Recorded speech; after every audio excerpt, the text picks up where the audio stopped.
안녕하세요. 백두산 금융연구소의 백두산입니다. 11월 8일 금요일 이슈와 시황 살펴보도록 하겠습니다. 오늘은 좀 워낙 시장에 큰 변동이 있기 때문에 좀 살펴볼 내용이 많게 되겠습니다. 우선은 다 아시죠? 어제 저녁에 제가 밤 11시에 급하게 올린 영상도 있고 아시다시피 이런 뉴스가 나왔습니다. 미중이 드디어 관세를 철폐하기로 했다는 게 어제 가장 큰 뉴스죠. 이거를 오늘 꼭 다뤄야 되는 뉴스입니다. 이게 굉장히 중요한 뉴스죠. 사실 뭐 마치 이렇게 시장의 반응이나 지금 현재의 뭐 기사들만 제목만 이렇게 어설프게 잘못 보면 마치 어제 저녁부터 이 관세를 철폐하기로 합의된 걸로 아는데 그건 아니고 1차 스몰 딜, 뭐 1차 스몰 딜이든 빅 딜이든 하여튼 1차 회담이 끝나고 나서 끝나고 나면 그 지금 부과했던 미국이 중국에 부과했던 뭐 이런 관세, 중국이 미국에 부과했던 이런 관세들을 어느 정도 철폐한다. 이게 이제 주된 내용이라 할 수 있겠습니다. 좋은 소식입니다. 굉장히 좋은 소식이에요. 그래서 자 어제 저녁 금융시장의 반응 매우 뜨거웠죠, 그죠? 어제 저녁 금융시장의 반응은 정말 핫했습니다. S&P 장중에 S&P가 0.7% 올라갔고 나스닥은 장중에 0.9%까지 상승을 했었고요. 주식뿐만이 아니죠. 이렇게 큰 호재는 이런 걸 잘 보셔야 될 것 같습니다. 다른 것들도 보셔야, 다른 군의 자산들도 보셔야죠, 그죠? 골드 뭐예요? 안전자산의 대표주자, 채권, 안전자산의 대표주자. 골드와 채권과 뭐 실버, 은, 그죠? 뭐 이런 안전자산류들, 원자재들이 급락하고요. 그리고 어제 달러가 그래서 엄청나게 강했습니다. 어제 달러 강세가 한번 더 나왔습니다. 시장의 반응은 쉽게 말해서 위험자산 매수, 안전자산 매도. 지금까지는 솔직히 위험자산 매수, 안전자산 홀딩 이 정도 분위기였다면 어제의 뉴스는 완전 야 위험자산 매도, 강력 매도 이런 식으로 좀 시장의 분위기가 바뀐 그런 뉴스라고 생각을 하시면 될 것 같습니다. 근데도 신기하게 어쨌든 안전자산으로 분류가 되는 것 중에 하나인 달러는 일단 또 강세가 나타나고 있습니다. 이게 어쨌든 제가 요즘에 좀 신기하다고 얘기하고 또 그리고 만약 지수가 꺾인다면은 이런 것 때문에 꺾일 거라고 말씀을 드리는데 아, 보시면 일단은 달러가 강세를 나타냈죠. 아마 예전에도 말씀드렸다시피 이 원인은 뭐냐면은 미중 무역 분쟁이 해결되면서 미국의 성장이 더 좋아질 것이다. 미국의 경제가 더 견고해질 것이다라는 그런 믿음 때문에 이렇게 달러가 강세를 보이고 있다고 생각을 합니다. 현실적으로는 그게 아니죠. 현실적으로 미중 무역 분쟁이라는 건 아, 미국이 중국에게 빨대 꽂아가지고 쏙 빨아먹겠다는 건데 그렇게 되려면 반드시 달러의 약세와 위안화의 강세가 동반이 돼야 된다. 달러가 이렇게 강해버리면 미국도 미중무역협상 타결로 인해서 얻는 그런 이익들이 많이 감소가 되게 되겠죠. 환율 때문에. 그래서 아무튼 이런 말씀 드렸고요. 그래서 어제 보면 어쨌든 달러는 강세, 달러를 제외한 나머지 안전자산군들, 뭐 금, 은, 채권, 급락, 그리고 주식은 급등이라고 하기에는 내용을 좀 살펴보자고요. 급등을 하긴 했습니다만은 결과적으로 뭐냐? 제가 어제는 이제 뭔가를 했어요. 어제 뭔가 했기 때문에 어제는 좀 늦게까지 보다 잤습니다. 한 새벽 3시 반인가? 3시 반인가쯤 보다가 3시 반까지 주식 보니까 잠이 와요. 또 안 오지. 그래서 거의 뭐 누워서 또 한 30분 보다가 4시쯤이나 잠드는 것 같은데 그래서 보시면 어제 장 내용 여기가 시작이죠. S&P 여기가 장 시작이고요. 하필 제가 그 깨있는 그 새벽 3시까지 사람을 괴롭게 하더라고요. 전 TVIX를 매수했습니다. 그래서 어제 하여튼 제가 깨있는 동안에 열심히 괴롭히다가 그 뒤로는 제가 딱 눕자마자 주르륵 빠지고 뭐 현재 이렇게 장이 마감이 됐습니다. 윗꼬리가 조금 등장을 했다라는 내용을 말씀드릴 수가 있겠네요. 또 현물지수 차트는 좀 어쨌든 모양이 좀 다르니까 현물지수 차트도 한번 참고를 하면은 좋겠죠. 저건 선물이고 현물지수를 잠시 차트를 인베스팅닷컴이 좀 느려요. 서버가 외국에 있어 그런가. 자 보면은 어제 자 S&P 500 지수 이게 좀 크게 보기가 좀 힘든데 아무튼 보시면은 어제 도치형이 나왔습니다. 갭상승 출발해서 위쪽으로 많이 위쪽 고점 테스트 했다가 다시 밀렸다가 시가 밑으로 살짝 밀려서 아래 꼬리 달았다가 다시 시가 부근에서 마감을 한 도치형의 모양이 나왔습니다. 그러니까 뭐다? 제가 어제 저녁 올렸던 영상을 보셨다면 아실 수 있다시피 그 미중무역 분쟁이란 재료, 스몰딜이란 재료를 가지고 이미 주가가 한 달가량 올랐기 때문에 여기서 이제 스몰딜이 되면은 1차로 뭐 관세를 깎아줄 거야. 이런 식의 뉴스는 분명히 호재긴 호재입니다만은 사실 굉장히 그 심리적으로는 큰 호재예요. 그죠? 심리적으로는 마치 이제 미중 무역 분쟁이 끝난 것 같은 그런 착각을 불러일으키는 그런 호재이지만은 이 막상 그 매매하는 사람, 실제적으로 돈을 굴리는 사람 입장에서는 좀 부담스러운, 이미 한 달간 올랐는데 야 여기서 또 호재가 나왔는데 호재 내용이 가만히 살펴보니까 사실 별다른 건 없고, 호재 내용이 사실 가만히 살펴보면 그렇습니다. 그 이런 얘기를 좀 큰 틀에서 한번 드릴게요. 이쯤 됐으니까 한번 큰 얘기를 한번 드리겠습니다. 이쯤 됐으니까. 자, 8월 달까지 시장 급락했죠. 8월 달까지 급락하고 나서 여기까지 올라왔어요. 8월 달에 급락해서 지수가 여기까지 올라왔어. 코스피 선물입니다. 이거 올라왔는데 여기까지는 솔직히 자연 반등이에요. 왜 자연 반등이냐? 하도 많이 빠졌으니까 빠지는 게 지금 주식이 2년 가까이 빠졌기 때문에 역대급으로, 그리고 많이 빠졌기 때문에 그래서 반등도 강할 수밖에 없어요. 그래서 자연적으로 시장에 반등이 나온 게 이 정도 나온 거예요.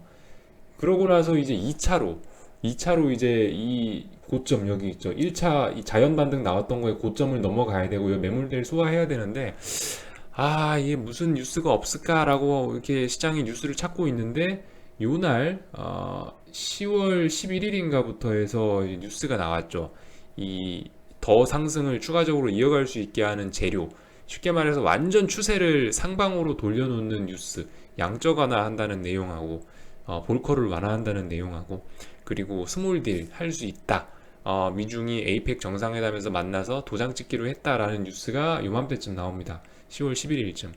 그래서 이 뉴스를 바탕으로 해서 지금 현재 11월 8일이니까 한 달 가까이 이제 이거를 재료로 해서 진짜 이건 좋은 재료였어요. 진짜 좋은 재료, 진짜 좋고 신선하고 강력한 재료였습니다. 그래서 이 사실 여기까지만 해도 자연 반등, 여기서부터 여기까지만 오른 것만 해도 자연 반등이라서 솔직히 이까지 올랐을 때만 해도 야 이거는 아직 우리 2년간 하락했던 증시의 추세를 뒤집기에는 아직 좀 모르는 것 같아. 이 정도로는 추세를 뒤집을 수 있다고 생각하지 않아. 좀 불안해. 아직 잘 모르겠어 라는 거였는데, 이 10월 11일 날 양적 완화 얘기가 나오고 그 다음날 13일, 14일 날 스몰 딜 할 수 있다라는 얘기가 나오면서 그때부터 이제 본격적으로 코스피, 코스닥 뭐 어떤 위험 자산 매수, 이런 추세 전환의 신호는 이때부터 사실 뜬 것 같습니다. 근데 사실 어제 나온 뉴스를 이렇게 가만히 살펴보면 사실 특별한 건 없어요. 사실 그냥 이게 물론 엄청 좋은 내용이긴 한데 어쨌든 1차 딜이 돼야, 1차 딜 되면은 이제 1차 딜 됐을 때 부가적인 조건으로 해서 지금까지 매겨왔던, 서로에게 매겨왔던 관세를 철폐하겠다라는 내용이에요. 그래서 사실상 어제 나온 뉴스는 제가 봤을 때는 이제 쉽게 말해서 또 다른 변곡을 만드는 그런 어마어마한 좀 추세 체인저의 그런 블록버스터급 뉴스까지는 아닌 것 같고, 그러니까 방금 말씀드렸다시피 8월 달에 이렇게 빠지고 자연 반등 올라오고 비리비리 하다가 시세 체인저 뉴스, 양적 완화하고 스몰딜 뉴스가 뜨고 나서 빵 추세가 전환됐죠. 근데 이제 어제 나온 뉴스가 있죠. 어제 나온 그 관세 없앤다, 그 뉴스가 여기서 다시 빵 할 만한 이런 뉴스는 그런 급의 호재는 좀 아니라는 그런 말씀을 지금 드리고 있는 겁니다. 솔직히 이미 스몰딜 이게 사실 제일 중요했지, 어제 나온 거 관세를 어쩌고 저쩌고 하겠다는 거는 어쨌든 결과적으로 1차 뭐 스몰딜이라는 게 잘 됐을 때, 아직 미중이 언제 만날지 날짜도 정해져 있지 않은 그 불확실한 회담이 잘 풀렸을 경우에 서로 관세를 없애겠다라고 얘기를 한 거기 때문에 조건부. 그래서 어쨌든 심리적으로는 굉장히 좋게 받아들일 수 있지만 막상 그 큰 돈을 굴리는 매니저들 입장에서는 이미 한 달간 오른 상황에서 가뜩이나 많이 오랫동안 뛰어와서 숨찬데 이 뉴스를 가지고 앞으로 남은 구간을 더 뛰어갈 수 있을까는 고민을 해봐야 되는 그런 뉴스라는 거죠. 그래서 어제 아무튼 말을 길게 했지만 말이 무슨 소용이 있습니까? 그죠? 행동이 중요한 거지. 그래서 어제는 미국장 보다가 TVIX를 샀습니다. 솔직히 TVIX 좀 뭐 그렇게 좋은 가격에 사진 못했어요. 왜냐면 이게 저도 좀 이 미국장은 좀 다른 것 같더라고요. 또 그리고 예전에 그냥 제가 이제 어 10년 전부터 해서 풋옵션 매매하던 그 감으로 그냥 냅다 산 거라서 솔직히 좀 약간 이상하더라고요. 움직이는 게. TVIX와 S&P 지수 상관관계가 분명히 굉장히 높겠지만은 어제 보니까 좀 어제 막상 호가창 쳐다보고 내가 살라고 이렇게 쳐다보고 있으니까 좀 이상하게 움직이더라고요. 뭐 사실 다 핑계인데 결과적으로 제가 못해서 좀 비싼 가격에 샀는데 아무튼 이래저래 수익 중이고요. 그래서 TVIX 제가 어제 산 그 얘기를 좀 드리자면은 이래서 샀습니다라는 내용을 좀 말씀을 드리려고 합니다. 자, TVIX입니다. TVIX인데요. 이 차트인데 음, 일단은 뭐 쭉쭉쭉쭉 빠졌다 올라왔다 빠졌다 올라왔다 이게 뭐 추정하시는지 아시죠? 이제 하도 얘기를 많이 했기 때문에 변동성 지수를 따라가는 거다. 변동성 지수 따라가는 건데 자 보시면요 어제 제가 말씀드렸죠. 어제 원래 이제 제 생각은 이거였습니다. 11월 4일 날 나왔던 뭐 저점 8.2, 8.1대를 테스트하고 나서 테스트하면 그때쯤 살 거다라고 말씀드렸는데 어제 솔직히 그까지 좀 테스트를 해줄 줄 알았는데 생각보다 강하더라고요. 그래서 어제 저점이 뭐 8.36 이 정도까지 내려갔습니다. 근데 전 못 견디고 좀 비싸게 샀죠.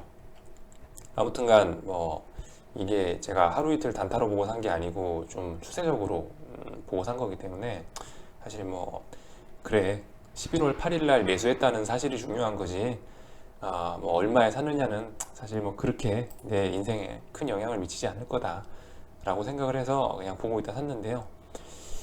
아무튼간 그래서 일단은 눌림목 줬다라고 생각해서 샀고요. 매수했던 기준은 뭐냐면 이 손절은 이거 되게 짧게 가야 됩니다. 손절 되게 짧게 잡고 가야 돼요.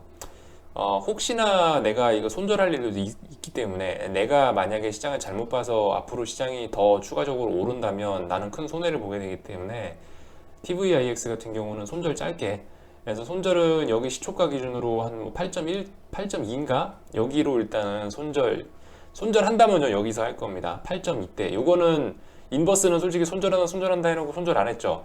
근데 TVIX는 이 알짤없이 이건 손절할 겁니다. 8.2대 붕괴시키면 반드시 손절할 겁니다. 이건 손절 안 하면 바로 그냥 사망이에요. 이건. 그래서 아무튼 손절은 뭐 8.2대에서 할 계획을 갖고 들어갔고요. 만약에 뭐 수익을 내고 나올 수 있다라고 아마 한 12대 정도까지 오르지 않을까라는 생각을 갖고 샀고 손절은 한 2%대 정도 기대 2% 3%대 그리고 만약에 뭐 먹는다면 한 뭐 4, 50% 30에서 한 50% 정도 수익률 기대하고 들어갔습니다. 상대적으로 그죠? 뭐 50% 먹기 위해서 2, 3% 정도 떼줄 수 있다라는 그런 그 수익과 위험 대비 뭐 그런 기준을 가지고 샀고 이 또 하나 좀 산 이유가 뭐냐면은 여러분들 이 보통 이거 좀 오래 보신 분들이라면 아시겠지만 미국 지수 보시면 어때요? 미국 지수 보시면 어제 저녁에도 전고점이 갱신이 됐죠, 그죠? 어제 저녁에도 전고점 갱신이 됐는데 TVIX 보시면 어떻게 됐다? 전저점이 갱신이 됐나요? 원래 그 통상적으로 지수가 오르면 변동성이 계속 줄어들면서 이렇게 변동성은 줄어들면서 지수가 오르게 되는데 요즘 말씀드렸죠. 변동성이 오히려 늘어나면서 지수가 오르고 있다라고 해서 안 좋아 보인다라고 말씀드렸고 거기에 더해서 어제보다 보시면은 어제 지수는 신고점 갱신했는데도 불구하고 TVIX는 쌍바닥 전저점을 굉장히 강하게 지키는 모습 오히려 저점이 높아진 모습을 보였다. 이거 여러분들 주식 오래 하신 분들이라면 아마 저 기술적 분석 책에 보셨을 겁니다. 다이버전스라는 표현을 쓰죠. 지수가 이만큼 올랐는데 뭐 지수를 추종하는 어떤 뭐 지표나 파생 상품이 그 전에 가격만큼 오르지 못하는 현상 다이버전스라고 합니다. 제가 이런 거를 굳이 방송에서 길게 설명하지는 않을 거고 네이버에 물어보세요. 다이버전스 네이버에 물어보세요. 그래서 샀고요. 그런 것도 좀 있었고 솔직히 많이 눌렸어요. 이번에 좀 과하게 안 쉬고 오래 가더라고요. 그죠? 과하게 안 쉬고 오래 가.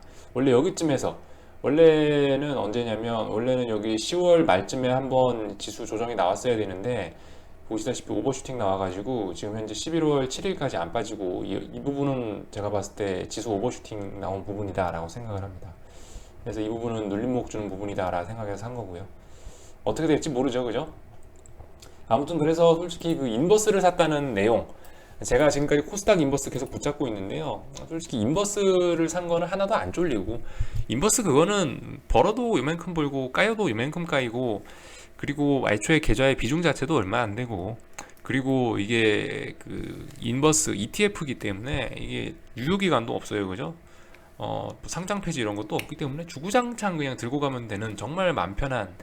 그래도 인버스 사서 마음은 불편했지만 그래도 이거는 뭐 어린애들 장난이었다면은 이제 TVIX를 지금 제가 매수했다는 건 이거 이제 진짜 쇼부를 본다는 거죠. 이제 승부를 보기 시작했다라는 내용입니다. 그렇게 받아들이시면 될 것 같아요.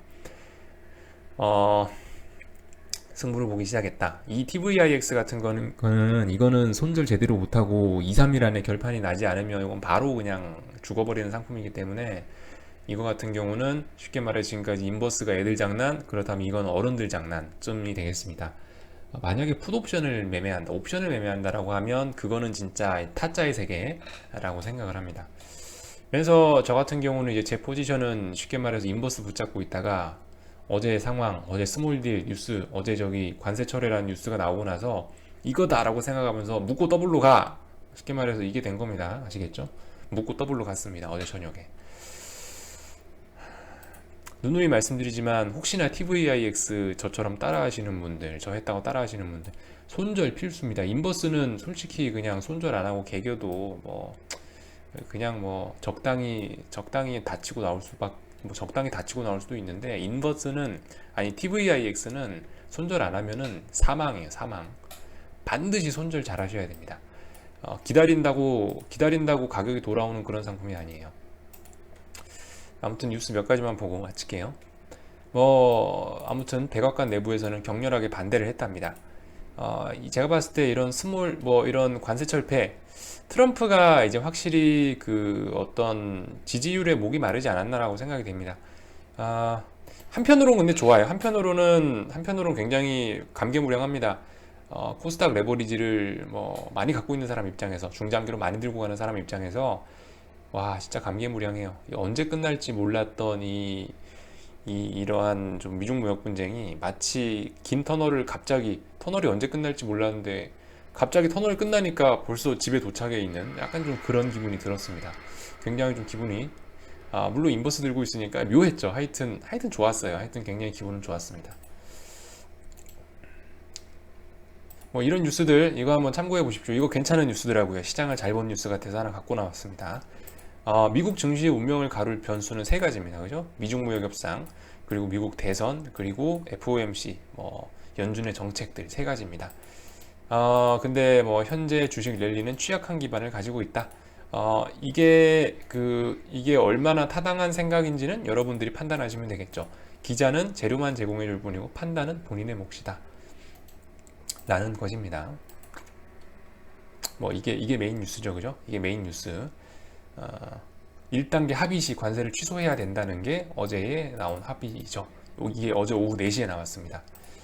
친구들하고 커피 먹고 있는데 갑자기 뉴스가 나와가지고 놀랬죠. 아무튼 그로 인해서 장단기 금리차 역전 완전 해소. 이제 스프레드가 제법 많이 벌어졌습니다. 스프레드가 제법 많이 벌어졌어요. 한 20bp 넘게 벌어졌습니다. 지금까지 문제가 10년물하고 뭐 3개월, 뭐 10년물하고 2년물의 스프레드가 좁아진 게 문제였는데 어제 채권금리가 그죠? 어제 채권금리 급등하면서 스프레드도 많이 벌어졌다. 그래서 이제는 어쨌든 위험자산 매수 뭐 이런 쪽으로 봐야 된다. 다만 단기 과열이다 라는 말씀. 제가 인버스 붙잡고 있다고 막 대세 상승 하락 뭐 대세 하락 이런 거 대세 하락을 주장하고 금융위기를 주장하는 게 아닙니다. 다만 대세 상승장의 초입이긴 한데 단기간에 너무 많이 올랐기 때문에 조금 조정받고 그때 다시 가야 된다라고 주장하는 게 이제 제 생각이에요. 아시겠죠? 저는 지금 대세 하락을 주장하는 게 아니에요. 저는 인버스에 TVIX까지 샀으니까 이제 저놈 저거 금융위기 온다 생각하는 거 아니야. 아닙니다. 단기적으로 요만큼 하락할 수 있다라는 거, 요만큼 쉬었다 가야 된다는 말씀을 드리는 겁니다. 아무튼 위안화라든가 우리나라 신흥국 환율이라든가 좀 많이 과열이 된 측면이 없지는 않습니다. 저는 오늘도 아무튼 좀 말은 세게 했지만 베팅도 좀 세게 들어갔지만은 이제 겸허히 기다려야겠죠. 기다려 보겠습니다. 뭐 거의 뭐 10월 언제 샀지? 그죠? 제가 이거 산 게 10월 23일이었는데 어우 마치 시간이 진짜 엄청나게 느리게 가고 있습니다. 한 3주째 인버스 붙잡고 있는 것 같고요. 어제 저녁에는 TVIX까지 사서 묶고 더블로 이 포지션이 완성이 됐네요. 아무튼 투자는 본인의 판단으로 현명하게 하시길 바라겠습니다. 지금 제가 하는 인버스 TVIX는 굉장히 좀 투기적인 측면이 강하다. 아시겠죠? 너무 오늘 길게 떠들었네요. 죄송합니다. 하여튼 여기서 마치도록 하겠습니다.